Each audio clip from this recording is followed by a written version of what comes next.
Ternyata fitnah yang kita alami sekarang ini, Pak, nggak ada ceritanya makin turun, nggak ada. Ini makin nanjak, Pak. Makanya saya kalau ditanya orang, Ustadz, kira-kira 6 bulan lagi COVID ini berakhir nggak? Saya bilang, maunya saya sih iya. Tapi kalau berdasarkan pemahaman saya tentang akhir zaman, kayaknya bakal jalan terus nih. Gitu. Bukan nakut-nakutin, gitu. Cuma kan kita udah dengar sendiri, Pak. Di satu wilayah udah membaik, tiba-tiba bilang, oh ada second wave, ada gelombang kedua. Ya.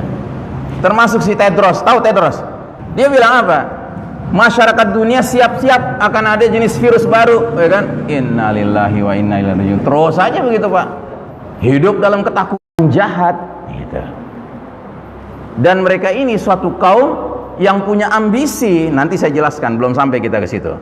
Tapi yang pasti, begitu sistem iman yang merupakan rumah besar, tempat berlindung, tempat tinggal umat Islam runtuh, maka kaum kafir Yahudi Nasrani ini leluasa, semena-mena melancarkan ghazwul fikri. Apa itu ghazwul fikri? Ghazwu artinya perang, fikri artinya pemikiran. Ya. Perang opini, perang pemikiran untuk membuat umat Islam mengikuti way of life, jalan hidup mereka, sambil memastikan umat Islam benar-benar meninggalkan Islam sebagai petunjuk hidup. Mereka pastikan umat Islam tidak lagi berpikir perlu menegakkan sistem iman tauhid. Makanya di negeri ini yang teriak-teriak sistem iman tauhid kagak ada, ya kan? Itu bukan orang kafir lagi, Pak. Tapi orang muslim juga. Karena apa? Mereka sudah jadi korban ghazwul fikri. Ya. Orang kafirnya udah ngangkat kaki, Pak, di sini, di negeri ini, ya. Tapi muslim munafiknya yang luar biasa aktifnya. Nah, jadi kaum kafir Yahudi Nasrani sangat tidak rela jika umat Islam mengikuti petunjuk Allah. Enggak kenapa bagi mereka jika umat Islam tetap ngaku muslim, asalkan mau menempuh jalan hidup sebagaimana jalan hidup kaum kafir barat Yahudi Nasrani. Jadi sekedar kita ngaku muslim nggak masalah buat mereka. Tapi yang penting jangan ngikutin petunjuk Allah lagi. Ikuti petunjuk mereka. Ikuti jalan hidup mereka. Wah, Ustadz Ihsan hate speech nih, ya kan? Ungkapan kebencian nih. Enggak. Ada dalilnya. Di mana? Ini dia dalilnya. Surat Al-Baqarah 120. Ya. Mau tuduh Allah hate speech, silahkan. Mau tuduh Allah ujaran kebencian, silahkan. Mau tangkap Allah, coba aja. Gitu. Apa kata Allah? Walan tardu ankal yahud walan nasara hatta tattabi'a millatahum. Dan kaum Yahudi serta Nasrani tidak rela kepada kamu Muhammad dan kepada umatmu Muhammad sebelum engkau dan umatmu mengikuti millah mereka, jalan hidup mereka. Jadi tuh Yahudi Nasrani nggak sekedar pingin sesat sendirian, Pak, tapi dia ingin ngajak orang lain ikut sesat bareng sama mereka. Maka kata Allah Ta'ala, qul inna hudallahi huwal huda. Katakanlah sesungguhnya petunjuk Allah itulah petunjuk yang sebenarnya. Bukan petunjuk Yahudi, bukan petunjuk Nasrani, bukan petunjuk Barat, bukan petunjuk WHO, ya kan? Bukan. Itu. Petunjuk yang benar petunjuk Allah. Itu. Nah, yang mengerikan di ujung ayat ini Allah keluarkan ancaman. Apa itu ancamannya? Wala in ittaba'ta ahwa'ahum ba'dalladzi ja'aka minal ilmi ma laka minallahi min waliyyin wala nasir. Dan jika engkau Muhammad dan umatmu Muhammad masih saja mengikuti keinginan Yahudi Nasrani sesudah ilmu kebenaran sampai padamu, tidak akan ada bagi kalian perlindungan dan pertolongan dari Allah Ta'ala.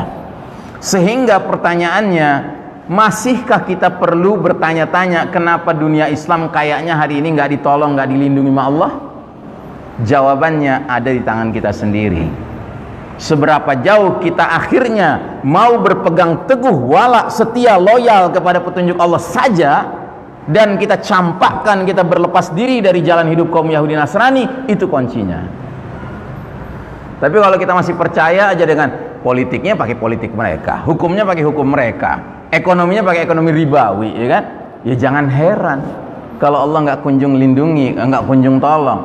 Bahkan sampai sholat cara mereka, itu Sholat pak, yang kata Nabi, sallu kama ra'aitumuni usolli, sholatlah kalian seperti kalian lihat aku sholat. Emang pernah kita lihat Nabi sholat kayak yang sekarang ini, yang nyentrik ini gitu, yang di masjid-masjid tertentu sampai dikasih tanda tempat setan di mana. Ini loh tempat setan, jangan ditutupin masjadah karena setan akan ada di sini. Saya kalau datang ke masjid kayak gitu, itu yang saya tutup pakai sejadah saya. Supaya apa? Supaya saya menyatakan, setan, pinggir sana, enyah dari sini. Ngapain sholat sama setan? Gitu. Kita sholat sama saudara muslim aja masih sering kali kepala kita nerawang sana kemari, apalagi kiri kanan kita setan pak. Apalagi ruang buat setan sampai 1,5 meter. La haula wala quwata illa billah. Berapa jogrogan setan tuh nongkrong di situ. Gitu. Kan itu sabda Nabi kan? Wala tadharu ya furujatin lisyaitan. Jangan kalian biarkan celah-celah itu untuk menjadi tempatnya setan. Itu kata Nabi begitu. Nggak mungkin Nabi bohong. Kita nggak bisa ngelihat setan, Pak, tapi Nabi bisa ngelihat setan. Nabi nggak mungkin bohong. Ya. Makanya kalau kita mau sholat dengan sesama orang beriman, ya carilah tempat sholat yang nggak pakai tanda-tanda, gitu loh. Yang memang semuanya untuk orang beriman. Nah, jadi saudaraku rahimakumullah, sampai Allah mengatakan ma asabaka min hasanatin faminallah wa ma asabaka min sayyi'atin famin nafsika. Apa saja nikmat yang kalian peroleh hakikatnya datang dari Allah. Tapi apa saja bencana yang menimpa kalian hakikatnya dari kesalahan diri kalian sendiri. Ya, siapa juga yang nyuruh untuk ngikutin Yahudi Nasrani? Siapa juga yang nyuruh ninggalin Allah dan Rasulnya? Ya, baik, itu yang kedua. Sekarang yang ketiga. Ini era penuh fitnah seperti sepotong malam yang gelap gulita. Ini bahasanya Nabi ini dalam hadis beliau. Beliau bersabda, badiru bil a'mali fitanan ka qita'il lailil muslim. Segeralah kalian beramal sebelum datangnya fitanan. Fitanan itu beda dengan fitnah, Pak. Kalau fitnah itu satu ujian, kalau fitanan itu seabrek-abrek ujian, banyak ujian. Jadi kata Nabi akan datang suatu era di mana ujian tuh banyak sekali sampai dunia kayak seperti malam yang gelap gulita. Maksudnya bukan gelap beneran, Pak, tapi kita dikepung sama nilai-nilai yang gelap. Nilai apa? Nilai kekufuran, nilai kemunafikan, nilai kesyirikan, nilai kemaksiatan, nilai kemungkaran, nilai kezaliman, nilai kedustaan. Itu di kiri kanan depan belakang kita banyak bener sekarang. Atau Anda nggak setuju? Anda bilang, enggak Ustadz, di mana-mana keadilan sedang tegak. Enggak Ustadz, di mana-mana kemakrufan sedang berlaku. Enggak Ustadz, di mana-mana keimanan yang ada, ketaatan yang kalau saya ada orang ngomong gitu, mendingan saya suruh wudhu sanalah.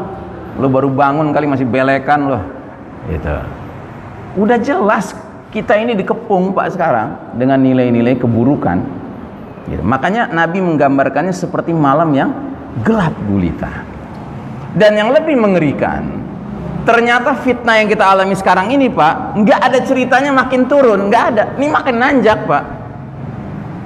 Ini sabda Nabi, fitnah akan kian memuncak hingga keluarnya puncak fitnah, Dajjal. Nabi bersabda, sungguh fitnah sebagian kalian lebih aku khawatirkan, aku takutkan dari fitnahnya Dajjal. Dan tidak ada seseorang yang selamat dari rangkaian fitnah tersebut, melainkan dia pasti selamat menghadapi fitnah selanjutnya, fitnah berikutnya. Dan tidak ada fitnah yang dibuat sejak dunia ini hadir, baik fitnah yang kecil maupun besar, kecuali untuk menjemput kedatangan fitnah Dajjal. Makanya saya kalau ditanya orang, Ustadz, kira-kira 6 bulan lagi COVID ini berakhir nggak? Saya bilang, maunya saya sih iya, tapi kalau berdasarkan pemahaman saya tentang akhir zaman, kayaknya bakal jalan terus nih. Gitu. Bukan nakut-nakutin, gitu. Cuma kan kita udah dengar sendiri, Pak. Di satu wilayah udah membaik, tiba-tiba bilang, oh ada second wave, ada gelombang kedua. Ya. Termasuk si Tedros, tahu Tedros? Tedros bukan tukang jual es, bukan. Tedros nih pimpinan Badan Kesehatan Dunia. Dia bilang apa? Masyarakat dunia siap-siap akan ada jenis virus baru, ya kan? Innalillahi wa inna ilaihi raji'un. Terus aja begitu, Pak. Hidup dalam ketakutan yang nggak ada habis-habisnya, gitu. Ya. Nah, jadi saudaraku rahimakumullah, fitnah ini akan terus jalan, Pak.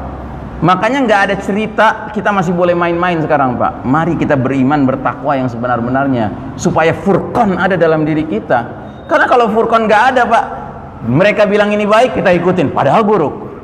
Mereka bilang ini buruk, kita jauhin, padahal itu baik. Gitu. Dan ini sudah mulai terjadi sekarang. Ya.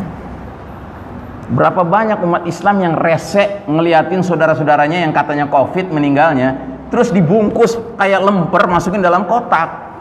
Berapa banyak umat Islam yang resek hari ini? Udah sedikit, Pak, yang benar-benar peduli dengan